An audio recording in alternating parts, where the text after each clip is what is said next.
Hello, and welcome to another episode of the Horn Call podcast. My name is James Bolden. I'm the publications editor for the International Horn Society and your host. My guest today is Allison DeMeulle, a member of the IHS Advisory Council, where she serves as secretary. Allison has a really interesting path to where she arrived working in and out of the field of music, working as in marketing for a nonprofit associated with a school. And I think you're really going to enjoy my conversation today with Allison DeMeulle.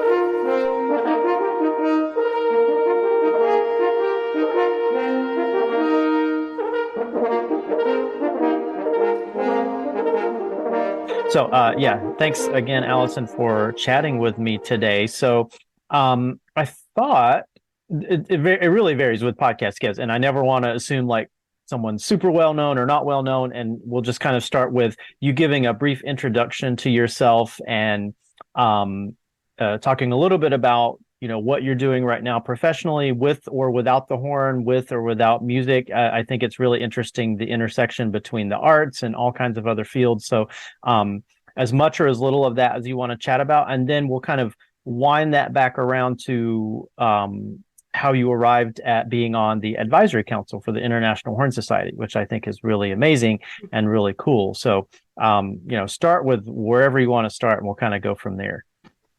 Okay, so right now I am working at a arts nonprofit that manages 2 school campuses.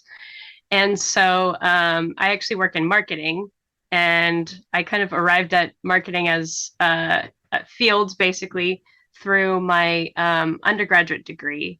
So I majored in music performance, but I also did a double major in, it was a self-designed major in publishing and editing. And so the school that I went to was Chapman University, and they didn't really have a whole lot of editing courses. Mm-hmm. So as I was creating my degree, I kind of went more of like the marketing route of publishing. Okay. And so I took some graphic design classes, I took art classes, I took marketing, communications. I think that was, and I also took some English classes as well. And so as part of that, I got some different marketing experience, and that kind of led me to this position that I'm currently working in. And it's also at my high school, my old high school.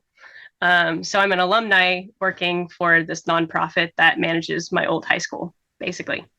Oh, that's really cool. So did you grow up in California? Yeah, I grew up in Southern California, in Huntington Beach, and I went to school at the Orange County School of the Arts. Okay. In Santa Ana. Okay, I was going to say that must be some high school program to have their own like marketing department and stuff. That seems pretty cool. Yeah, it is really fun because I still get to use a lot of like the music knowledge I have, a lot of different arts knowledge, because I've actually kind of dabbled in a lot of different arts as well. Mm-hmm. I do Irish dance, and I still do Irish dance to this day. And so kind of using my dance knowledge, I've done some visual arts work. I used to do a little bit of acting. So it kind of is like the perfect position in terms of like connecting all of those different arts fields together. You are the quintessential Renaissance person then, for sure.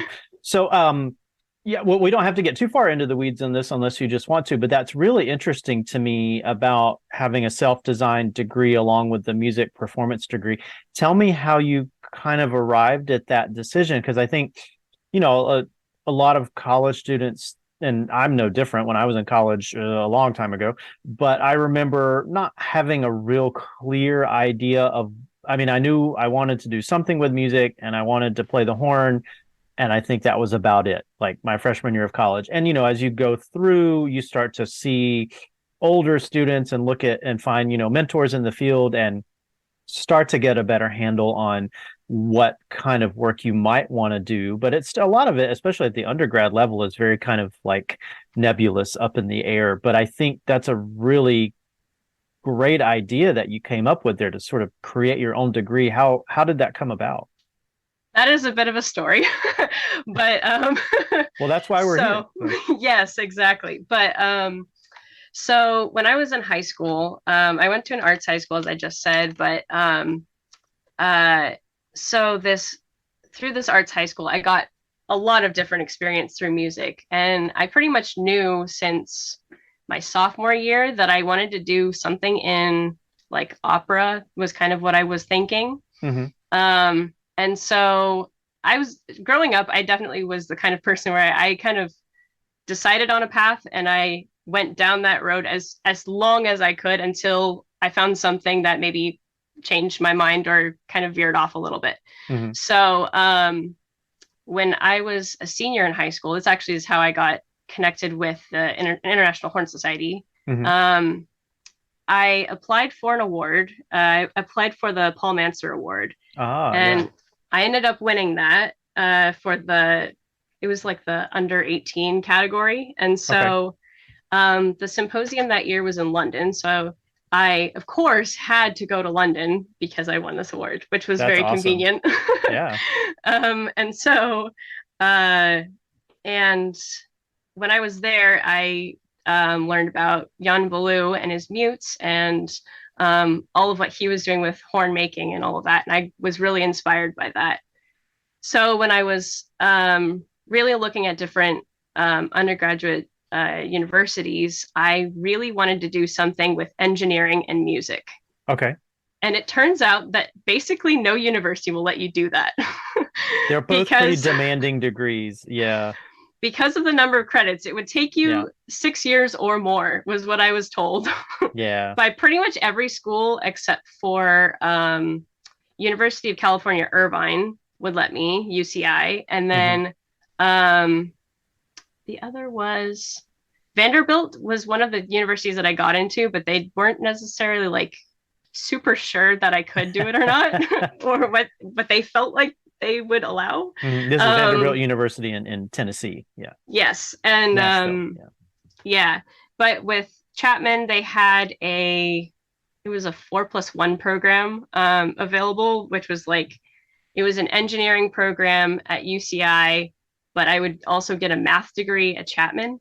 And Oh, so I was interesting. looking at that, and then I went a different route and I tried the self-design major route. Hmm. And so again, there weren't a whole lot of classes that I could take for it because they used to have an acoustics class in the physics department, which would have been Okay. perfect. But they took that away. They no longer offered that class. Hmm. And so I could like apprentice with the early music ensemble director who also made instruments, but there just wasn't a whole lot there. Um, so with this publishing and editing route, we finally get back to this. Um, I've always had a skill for proofreading, and that's like one of the things I've loved to do, which is also why I'm one of the proofreaders for the Horn Call, as you know. That's right. Yeah. And so, yeah, my mom's a graphic designer, and so when I was in elementary school, she would sometimes have me proofread some of her work just to make sure that like there weren't any weird errors or anything. And Right. there was actually some I actually did catch a couple. One of them was it was in a brochure, and so she had to go back home after dropping me off at school to reprint the whole thing Oh because no. I found one small error in there. Trust me, I know the Yeah. feeling. Yeah.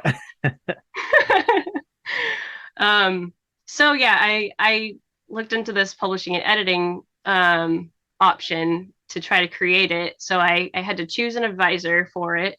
I chose uh, she was I think she was the dean of the English department was what Okay. her actual title was. Um, and so yeah, she was my like advisor for the program. So I basically had to draft all the classes I wanted to take and then present it to her, and she would give me feedback on it. I did went through a couple of drafts, um, and there were a lot of like weird small rules, like you could only have a certain percentage of credits Hmm. in a certain area, and also Right. that intersected with a particular degree that already existed. So it was a lot of like math and small details to try to get it to all work. Um, but the whole experience was really cool. I remember when I was graduating, the ceremony was really cool because they have like when you're in line, you have like a piece of paper for the first person in the line, and then the Hmm. last person in that degree has the last paper. But because I had my own degree, I had the first person paper and then my paper that had like how to say my name, and then I Uh-huh. had the last person How and I had like interesting. my own sign and everything. So it was nice. That's really fascinating. Well, and it strikes me that you must have had an opportunity, and with music and any kind of specialized field, we tend to be so narrow.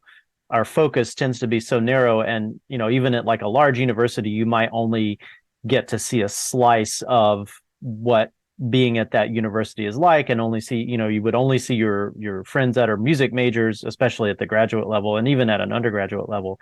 But it sounds like with this degree, you must have gotten to interact with just so many different kinds of people in so many different kinds of fields. To In what way did that influence you or give you kind of a breadth of experience that you might not have otherwise gotten? I think it gave me a greater appreciation for the other departments within the Mm, university. In particular, the graphic design department was insane in terms mm, of the amount of work that all of them were doing. Because a graphic design degree there was about the same as my music performance degree, mm, but because I was only in maybe two or three classes, but it was insane the amount of work that I was even doing. mm. I was in a book design class, and we had to lay out an entire classic book, like from start to finish. We had to do Oh my like table of goodness. contents, whole thing. We did all of that ourselves. We created two dust jackets for it. We designed a display within the library for it. Um, yeah, it was crazy.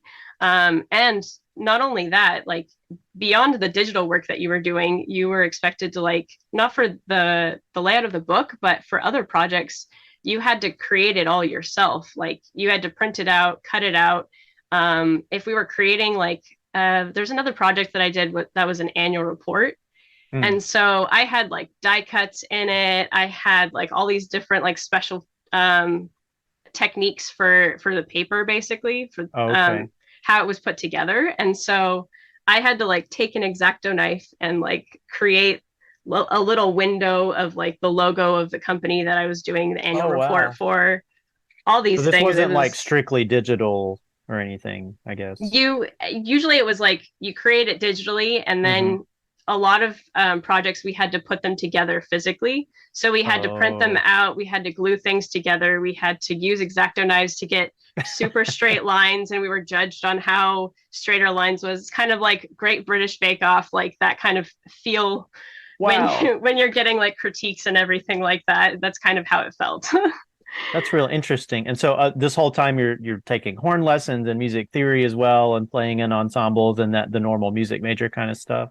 And not only that, I was orchestra manager as well. So Oh on my top of goodness. this, I had a work study position, and I got so much out of you know being in that role. I learned so much more even Hmm. because kind of so it took a lot of organization. So I was sending out a lot of emails to the orchestra with the schedules. I was putting together, like typing up like schedules and organizing them, laying them out. I was responsible for sometimes program notes. I was sometimes responsible for, well, I was always responsible for creating the rosters and Hmm. posting them on the bulletin board. Also sending those in for the program and all of these things. So, and I worked really closely, obviously, with the orchestra director. And Hmm. so we had like different meetings to discuss what was going on and how to like organize things. Working with the operations team for like setup, making sure that they had what they needed. Hmm. Um, so yeah, I had a very well-rounded undergraduate experience, and it kind of like all worked together, which was really nice. Yeah, I would Um, say so. Now, was there ever an issue of like your friends who were like strictly music majors kind of giving you grief over, oh, why do you have to, now you got to go do this graphic design stuff? Or was vice versa? Did anybody in the publishing and editing side kind of try to entice you over to their side exclusively, get you away from the music department at all? they didn't really. I think I because I was in so many different departments, and like I didn't have that many classes in each one. Hmm. So it wasn't like enough of a pull to like kind of try to get me into a different degree program or something like that. Um, but I'd say like I got a lot of understanding from a lot of people, even like my friends in different departments and things like that. Hmm. They also didn't know what a music major's life was like. So I think we kind of like gave each other a little bit more perspective on what was going on in different departments as well. Sure. Um, Yeah. I think I got a lot of respect for the amount of work that I was doing, which Well, that was which well I deserved. Yeah. it was a lot. And so I definitely remember times where like my music major friends were like seeing me get really stressed out and try to like help me kind of like organize things a little bit better so then I could manage things better in Hmm. general. Yeah, it was really fun. It was a great experience. It was great for like time management skills and learning how to like uh, kind of assess what things needed my attention and prioritizing things. Hmm. No, and I think that, I mean, every university is kind of structured slightly differently, but I think things like that are going to, degrees like the one you created, I think they're going to continue to be of interest, especially, I mean, there's not one path that leads to success for every single person. And it's, it's not a cookie cutter kind of situation here. And that's tough to, when you're 18 years old, just going off to college, it's, there's no way to really fully understand that. I mean, that's like a lifelong process of figuring out how the experiences that you have and the education that you have and all of the different things that you've done, how that factors into your work and your passion and what you want to do with your life. It's, I mean, I always tell my students, you don't have to have it all figured out at 18 or 22 or 42 or 92. You absolutely Yeah. don't. So, I mean, there's, it's so overwhelming to a lot of students. So I think it's really good to hear from someone who's a little bit closer to a college student's age than I am. So, Yeah, um, it's definitely like I think it's a better perspective to kind of go with ebbs and flows because you have no idea what's going to happen. Like when I was in grad school, all of a sudden lockdown happened and all of that. mhm. And so I was in my last semester of grad school when that happened. And Oh, so yeah. it also like changed things so much because I was going from being in ensembles almost every day for rehearsal to having like 4 hours of Zoom, Oh, which I'm so I sorry. know Yeah. I know a lot of university students like would relate to that because I only had the beginning of it, so I can't even imagine what it was like for those who went through the next year, basically, Yeah. of it through because online it's completely different, as Well, I know yeah, and you know, and yeah, students have, some of them have spent, half or more of their college experience that way, at least in partial, if not fully online. Some classes are hybrid and some classes are, you know, in person and some are online. And just the shifting modality of it is, it starts to wear on you after a while. yeah, yeah, it gets tiring having to kind of like relearn how to do things. Oh, absolutely. But hopefully we're Yeah, gonna see the end of it hopefully soon. But so yeah. if we could shift gears a little bit, let's talk a little bit about, so you are the serve as the secretary on the International Horn Society Advisory Council, which is it's a really good position. And it's, a lot of people, even people who've been in the IHS for years, don't really know what the advisory council is or does. I mean, if they go to symposiums, they see the members of the AC perform, or they might run into them at different things and they might get an email or something about it. But maybe give us an overview of what the advisory council does for the International Horn Society, and particularly what your role is. So my role in particular is responsible for doing the minutes for Hmm. our meetings. So basically, that gives a record of what happened in our meetings for anyone who either wasn't there, who was a part of the advisory council, or for general membership, depending on which meeting it was and for which audience. Even for like the executive council, I also do the minutes for those as well. So then we can kind of remember from meeting to meeting what things are kind of pending or what things we need to work on, Hmm. as a way to just organize everything a little bit better, rather than just having a meeting and then forgetting what happens and then having the next meeting and then it it makes it a lot more productive. You help keep everybody on track. Yeah.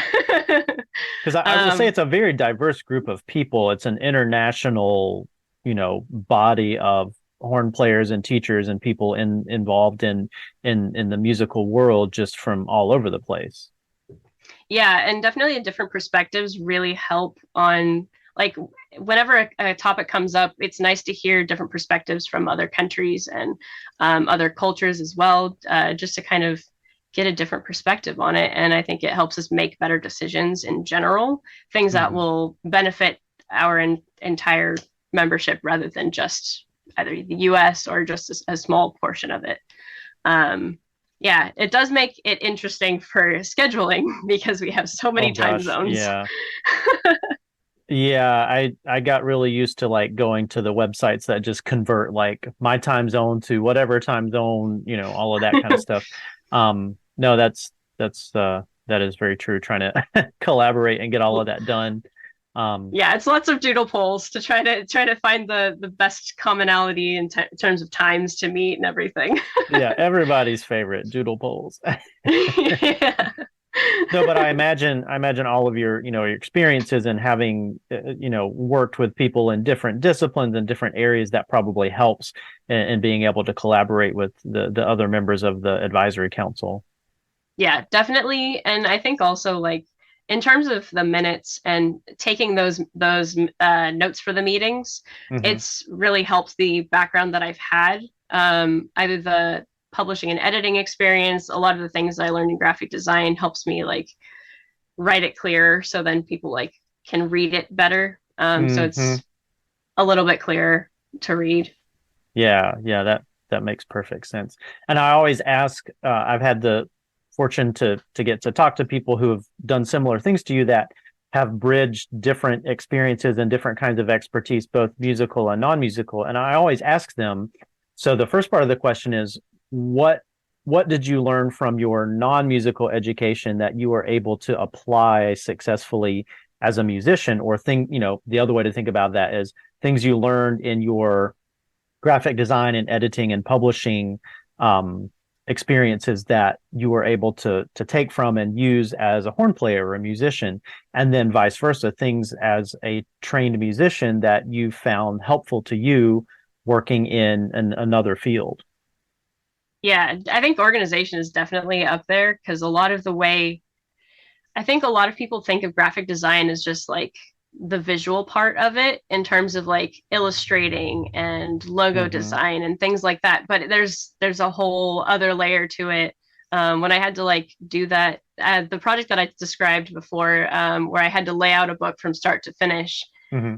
you get to learn how to create hierarchies, and that helps either with writing minutes and trying to show those hierarchies and like where the conversation went, Mm-hmm. but it also helps with horn and like when you're writing in your music and you're trying to differentiate between this and that, or you're trying to um yeah, organize your music. Because when I was orchestra manager, I also had to sometimes help the librarian. So I learned a little bit more about the librarianship side of it in terms Mm-hmm. of writing like rehearsal numbers and writing all these things. So you learn what things will be easier to read on a quick glance as like a Mm-hmm. graphic designer. And yeah, it's been super helpful, even more than I think about on a daily basis. So it's nice to be able to reflect as well. Yeah, well, and it that orchestra librarian stuff is such specialized work, and they're really like unsung heroes of any orchestra. Oh yeah. Like the bowings just don't write themselves in, and all the page turns and when there's cuts and like, a good orchestra librarian is worth their weight in gold for sure. Oh yeah. My first horn teacher was in a regional orchestra in Southern California, Pacific Symphony. Hmm. He was both fourth horn and he was librarian. Okay. It's still like one of my dreams at some point in my life to be a librarian and one of the horn players in the orchestra, because it's so rare to find that. Hmm. But he would like sometimes in my lessons he'd like bring me parts for the concert that's coming up, so then I had like the physical part so I could like follow along as they're playing. Oh, that's so um cool. And so Yeah. he like taught me how to like tape my parts together so then the pages don't fall out of the little booklet and things like that with the library Hmm. tape. And he taught me a lot of like small things that definitely have made a difference over time.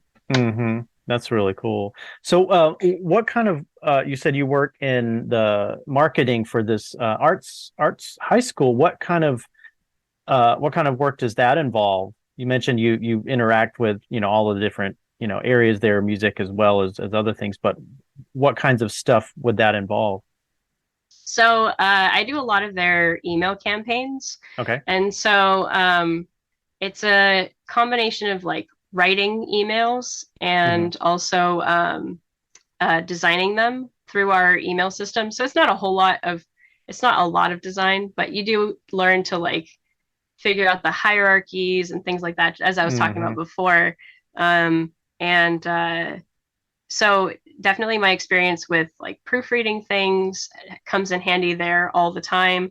Often editing marketing materials, so things like brochures and like different things that explain the organization and the school campuses that we manage. And uh, yeah, it's been a really nice combination of my skills, I think, and also so in terms of like who I actually work with, we'll work with like the development side, which has like fundraising campaigns and things like that as a nonprofit because we're donation based.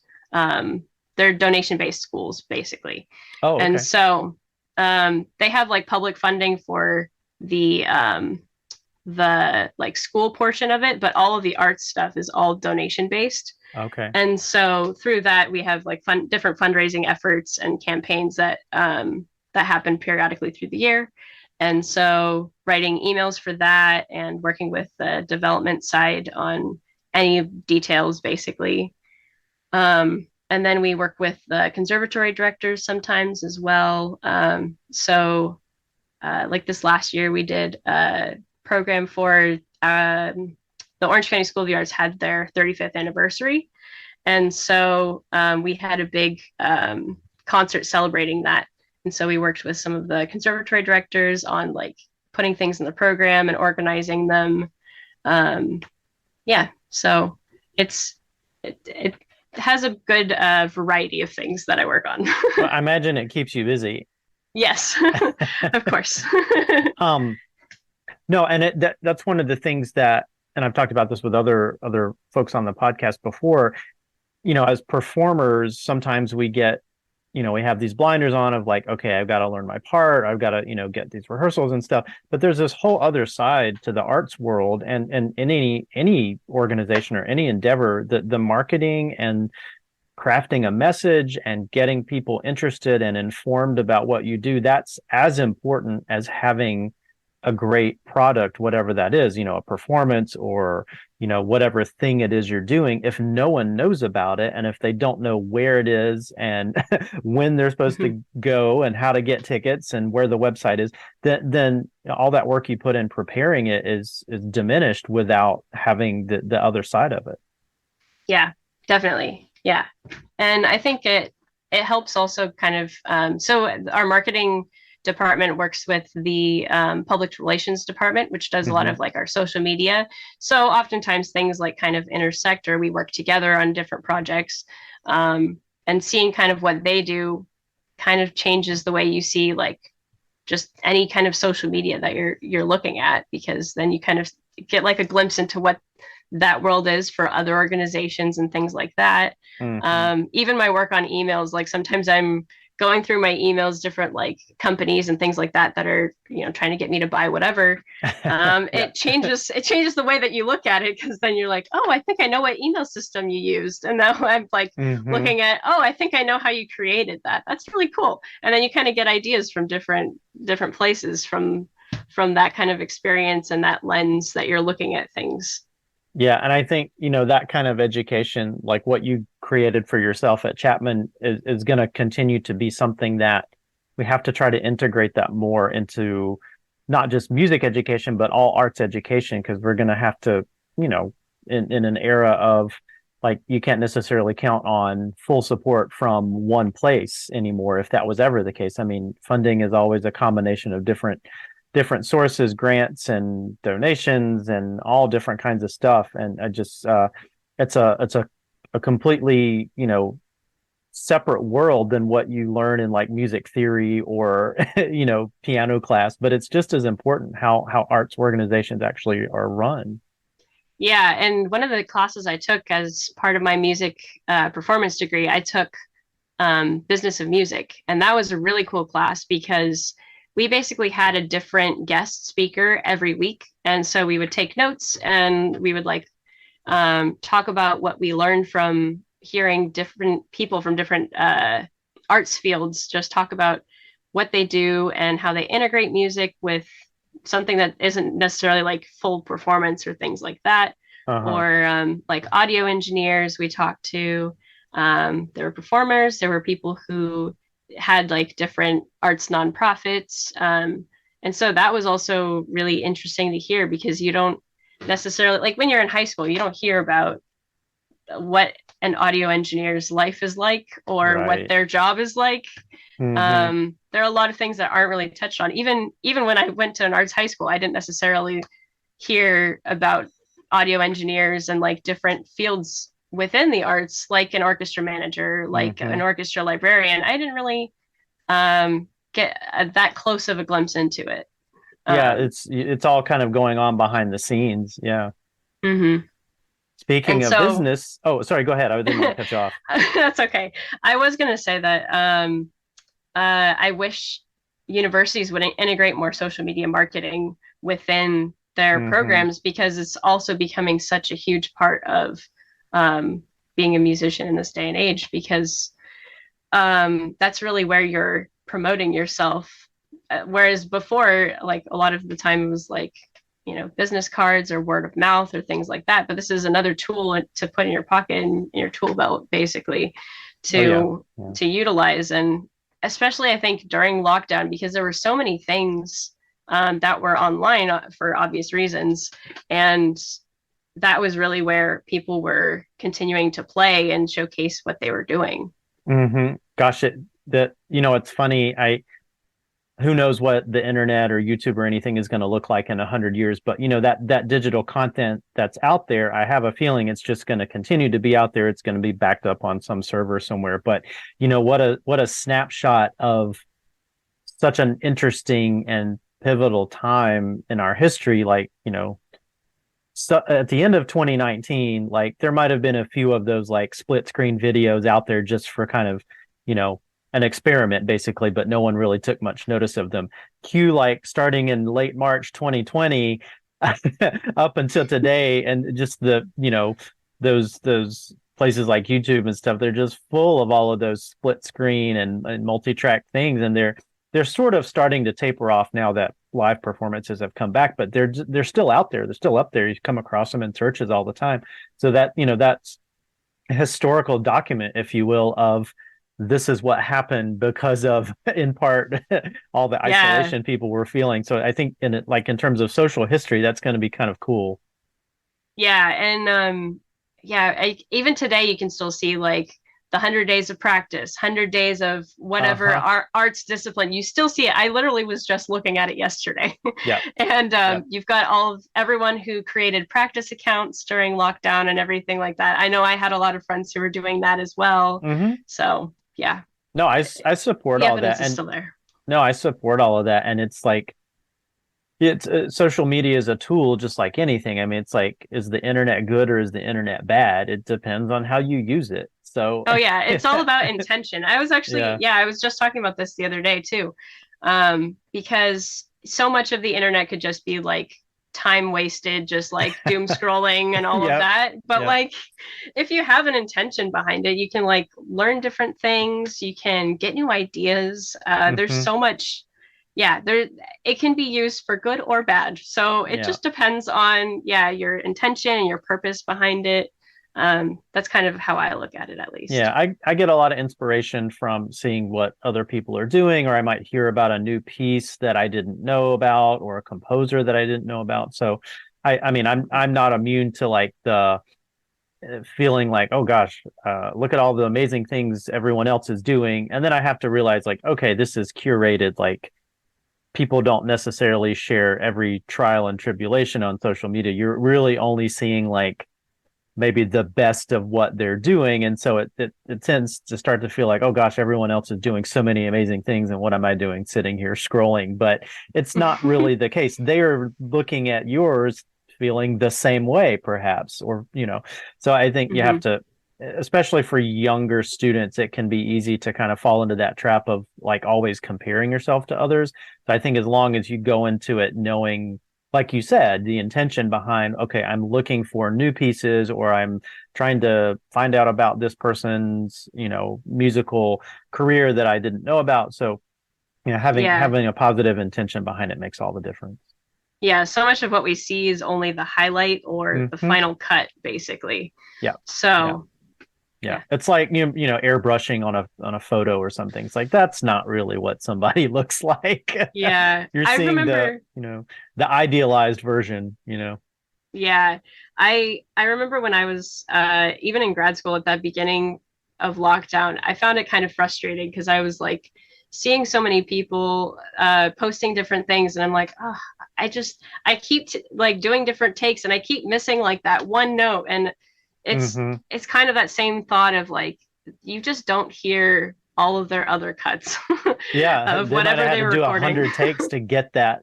Yeah, Yeah. exactly. Yeah, that's a good observation. Um, so I was going to say, when you were talking about business, tell us a little bit about your business that you started, the musical notes. That's really a cool idea. Yeah, so I started it because I kind of wanted to again like kind of marry the idea of my graphic design stuff and my music. And so uh during lockdown again it was a lot of frustration with trying to like organize my practice and like trying to organize everything. It was just everything was so up in the air. I felt like Hmm. I needed something to kind of control it, control what I could at least. Right. And so I've through most of grad school and undergrad, and even actually in high school, I kept a practice journal. And so, Me too. Yeah, that's yeah, that's a good idea.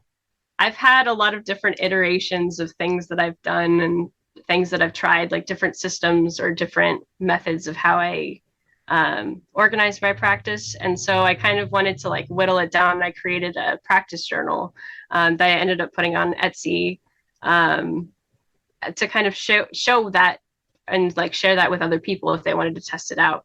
And because I haven't really found a practice journal that is being sold that was really what I wanted and that was like versatile enough for enough people. Hmm.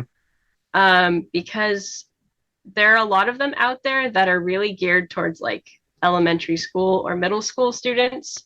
And Yeah, there kind of really wasn't, cutesy and yeah.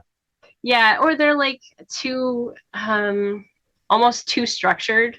Mm. There's like not enough like empty space to kind of organize things the way that you want to organize them. Because sometimes Hmm. I can be more visual with how I like take notes and things like that. But I like the flexibility of being able to choose how I want to do it. So I kind of Hmm. created something that would give a basic structure. And so then it can kind of organize people's thoughts as they're practicing, but it also gives them the choice of like how they want to organize things for themselves. No, that's great. I think that's a really cool idea. Yeah, and it's daunting if you just have like a blank piece of paper, and you're not quite sure, like, well, where do I even start? But having some kind of structure in the journal, but that gives you some amount of freedom as well to kind of customize it the way you want. I think that's a good way to go. Yeah, I actually created a practice journal for one of my friends. I taught myself bookbinding for it, and I created a Star Wars like themed practice journal because he was a really big Oh, that's Star cool. Wars fan. So I actually created a practice journal structure for the inside of it, and I hand bound it together to make it look like the Book of the Wills from Star Oh, Wars. cool. So Yeah, I it had was a fun. I had a friend in grad school who worked in a book bindery, and he always had like interesting stories about working in a book bindery. Yeah. Yeah, it's hard. It's really hard to do, actually. It was such like a in this day and age, it's like it's such like an old world thing. It's like churning butter or making cheese or something. It's like people have been binding books since the Middle Ages, which is it's kind of cool. Yeah, that's my one regret from my undergrad degree because I really wanted to take book arts, but it was like it conflicted with a different class or something like that, so I just was never able to do it. But I'm hoping actually maybe in like February or March, there's actually the International Print Museum in LA, Okay. and they have like workshops for bookbinding or for different like printmaking, like very specific niche like skills. So they Oh, have like wow. single day workshops for it. It's cool. That's awesome. Well, maybe we can have you do like a special edition of the horn call or something sometime. That I would be now know cool, about but all the different kinds of binding, like perfect and all of stitching and all of that stuff. So yeah, yeah, it's like a lay flat is really cool. hmm yeah, and I know that's popular with like music books, so that they lay flat on the stand because it's. I always hate having to like break the spine of a book to get it to lay flat on the stand, but otherwise you can't play from it, unless you have like clothespins or something to hold it. Yeah, I can't remember if there are a lot of scores with that, but I would think that would be something that would be at least beneficial to do for a conductor score. Hmm. So then it Yeah. lays flat for them so while they're Yeah. conducting and And it's everything, so easier they to don't have to worry flip about it. it's easier to turn the page. Yeah, Hmm. absolutely. Yeah, Well, it's probably too yeah. expensive to do, honestly. So that's probably Yeah, why they don't do it as it much. it so often comes down to cost, paper weight and, the kind of paper and all of that sort of thing. But well, Hmm. Allison, thank you so much for talking with me. This has been a really, really fun conversation. What have you got coming up in the next weeks or months? Any big projects or anything you want to share or talk about? I mean, honestly, it's a little bit of the same old, but we'll see what happens because things might come go a different turn. Okay, well, Things excellent. might go a Well, different way. yeah, well, I look forward to hearing about it. And um, do you have any plans to attend any IHS symposia or anything in the future? I am very excited about the next symposium in Montreal. Yeah, I'm going to be Um, there too, so it's going to be fun. yeah, I haven't been in a couple years, so it'll be really special. Excellent. Well, thank you. Thank you so much.